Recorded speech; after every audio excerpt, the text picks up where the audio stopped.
Ça, c'était moi il y a 2 ans. Depuis, j'ai bien changé. Bonjour. Je cherche la femme de ma vie. Ah ouais? T'as les yeux verts. Non, bleu. Ah, et t'as un petit accent. Oui. C'est très cool que tu aies pris le courage. You want a picture of me? Vous êtes pas dans la crypto? T'as des très beaux yeux. Je t'envoie un petit message. Pas de soucis. J'aurais dit oui à un date. Tu te demandes comment j'en suis arrivé là? Pour ça, il faut remonter à septembre 2022.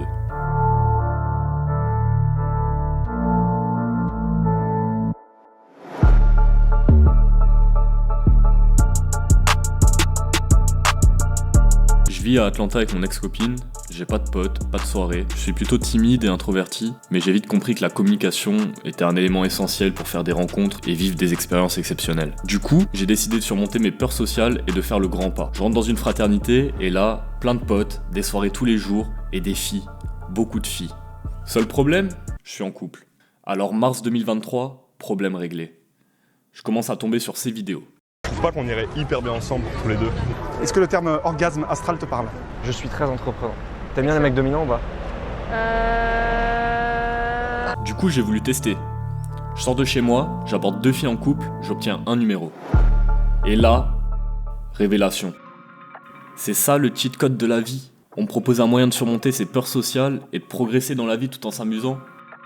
Ça m'a intéressé, passionné, alors j'ai lu des livres. Beaucoup de livres, un peu trop. Et j'ai compris que la séduction ne s'arrêtait pas à prendre des numéros. Elle nous enseigne tout un art. L'art de vivre. Je m'appelle Maxime et je vais vous expliquer comment devenir la meilleure version de vous-même grâce à la séduction. Et je vais te donner 3 étapes pour y parvenir. Surtout ne rate pas le bonus primordial en étape 3. Étape 1. Agis. Tu prends ta douche. Tu sais que c'est le moment d'y aller. Tu vas aller parler à une inconnue yeux dans les yeux et ça fait peur. On sait qu'on va se mettre en position de vulnérabilité face au jugement des autres et en plus en face d'une inconnue que tu ne connais pas. Tu te lances pour faire le grand pas. L'interaction se passe bien. T'as Insta? Oui. Ou pas. J'ai déjà quelqu'un. Ah, t'as déjà quelqu'un? Oui. Ok, allez. Bon appétit. Ciao. Et tu te dis mais au final tout va bien. Je suis en vie, j'ai ni été agressé physiquement, ni verbalement, ma famille m'aime toujours, mes amis sont là, et en plus j'ai fait une rencontre. Ce processus, il faut l'alimenter. Plus tu vas aller parler à des filles, plus tu vas avoir des retours positifs, plus tu vas prendre en expérience et tu vas prendre en confiance en toi aussi. Et puis tu auras accès à toutes ces représentations positives, toutes les fois où ça s'est bien passé, où tu es reparti avec un contact, où tu as revu la fille. C'est un élément de motivation, ça c'est sûr. Mais ces représentations positives, c'est de l'entretien. Il faut que tu rentres dans un rythme. Tu peux pas aborder le lundi et attendre jusqu'au jeudi pour réaborder. C'est pas possible. La solution, c'est l'élan positif. Maintenant, imaginons que tu abordes une fille par jour, mais la fille d'hier t'a mis un vent. Bah tu seras pas motivé à aborder le lendemain, parce que tu auras toutes ces représentations négatives. Il faut que tu gardes cet élan d'interaction régulière avec des inconnus pour que tu gardes ces représentations positives dans ta tête. Échauffe-toi. Imaginons, tu te réveilles dans ton appart seul, il est 8h du mat, tu prends ta douche, tu sors, et là je te demande d'aborder une fille. C'est impossible. T'as pas encore eu assez de représentations positives dans ta journée pour être chaud à parler à une inconnue à ce moment-là. Il faut justement se chauffer. C'est comme quand tu joues au basket, t'arrives sur le terrain, tu vas tenter 2-3 shoots, ils vont pas rentrer. Tu vas prendre plus de shoots pour ajuster le tir et avoir plus de réussite. C'est pareil dans la rue. On va dire que si je veux me chauffer, je peux parler aux commerçants du coin, je peux parler aux voisins dans l'ascenseur, demander l'heure à un inconnu. Il faut juste se mettre dans notre zone. La zone, c'est l'état mental dans lequel on est le plus charismatique. Quand on est avec ses meilleurs potes, quand on joue aux jeux vidéo et qu'on est en vocal par exemple. Ensuite, si je veux passer à l'étape suivante, je peux aborder une fille. La première approche, généralement, c'est pas la meilleure, mais ça permet de se mettre une représentation positive forte en tête. Et c'est important pour la suite de ta session. Étape 2. Estime de soi. Un des blocages principaux dans l'abordage, en fait, c'est que tu as peur de déranger la fille. Tu ne te sens pas assez important pour aller parler à une fille. Mais maintenant, on fait un test. Imagine tu as un yacht, full option, avec jacuzzi, petit canapé en cuir, et que par un acte de bonté, tu souhaiterais inviter une jolie fille à te rejoindre. Est-ce que tu serais gêné d'aller lui demander? Est-ce que tu t'excuserais avant? Non, parce que tu es certain que tu vas égayer sa journée, que tu vas lui apporter de la valeur. Imaginez une échelle de 1 à 10. Et c'est notre note de débrouillardise sociale et physique pour évoluer dans l'environnement dans lequel on évolue. Si je vais parler à une fille et que je suis needy, donc qu'elle sent que j'ai besoin d'elle dans ma vie, elle a l'impression que je vais lui prendre de la valeur. A l'inverse, Je vais parler à une fille, je suis détaché, je lui montre que j'ai pas de but précis dans l'interaction, que c'est pas grave si elle me dit non. Elle va ressentir que je viens lui donner de la valeur. Pour donner un exemple, à l'époque, si tu savais fabriquer un harpon pour aller pêcher, t'avais beaucoup de valeur. Maintenant, si t'as un grand cercle social, t'as une valeur sociale. Si tu sais faire des sports de combat et que tu peux te défendre en cas d'attaque dans la rue, t'as aussi beaucoup de valeur. Mais à votre avis, pourquoi les combattants de MMA, ils ont des gueules cassées, mais ils gèrent des frappes atomiques? C'est parce qu'ils ont une valeur hyper importante en termes de survie, et surtout une grosse estime d'eux. C'est ça qui est important. Parce qu'aucune autorité ne peut leur imposer un choix dans la vie. Ils se respectent parce qu'ils savent qu'ils peuvent se faire respecter. Maintenant, si t'as envie d'augmenter ton estime personnelle mais sans casser des bouches, je te donne 3 techniques. La première, devenir quelqu'un de compétent. Ça passe par connaître tes valeurs, te rappeler de tes succès passés, des expériences que t'as vécues. Il faut rentrer dans une phase d'introspection où tu te poses 10, 20 minutes avec toi-même et tu te poses des questions. Pourquoi je suis pote avec un tel ? Pourquoi j'ai fait ce choix-là ? Pourquoi là je suis encore en cours alors que je pourrais travailler ? Pourquoi j'ai fait ces études ? Qu'est-ce que j'ai envie de faire au final plus tard ? Et pourquoi j'ai envie de le faire ? Et t'es plus le PNJ qui marche dans la rue, regard vide, qui dit oui à tout, c'est la girouette. Tu vas gagner en intention. Et c'est un élément qu'on remarque quand on te parle parce que c'est l'élément qui te rend vivant. Deuxième technique, prendre des risques. Que ce soit d'aller aborder une fille, de partir en vacances tout seul, te lancer dans un projet, te mettre à une activité sportive, même tester des activités qui t'attirent pas.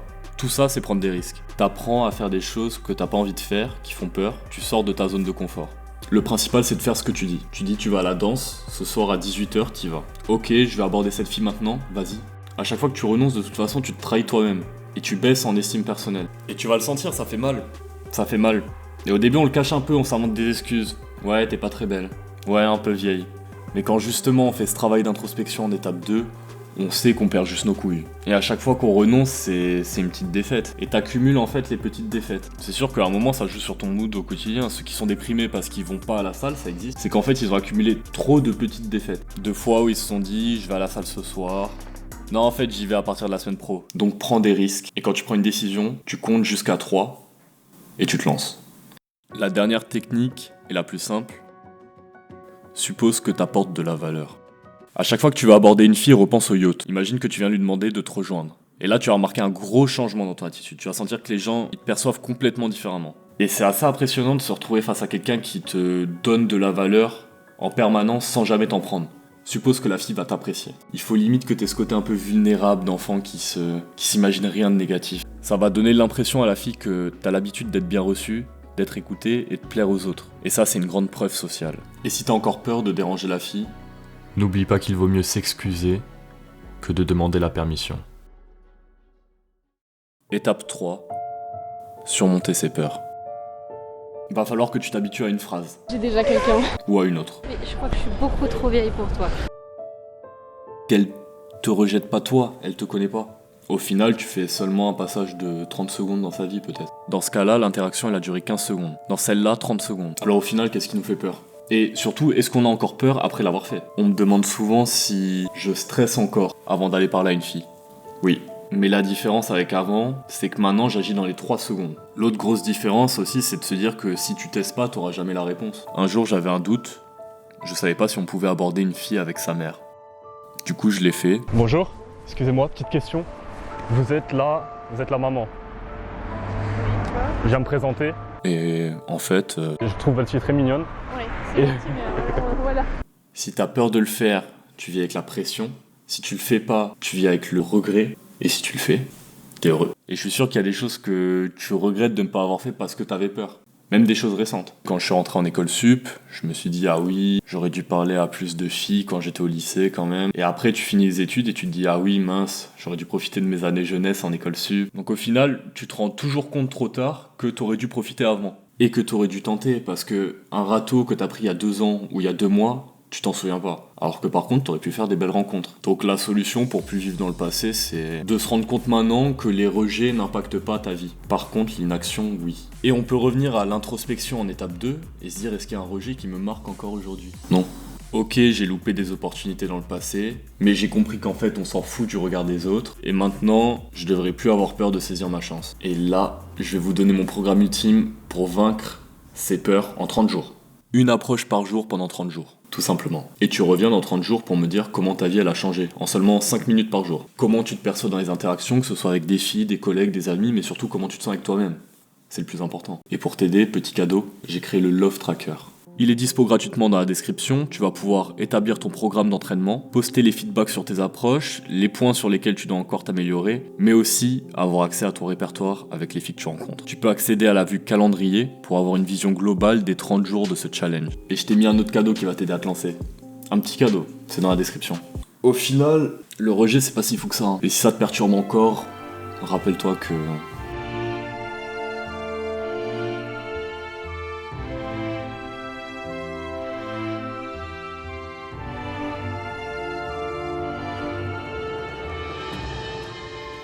Deviens la meilleure version de toi-même.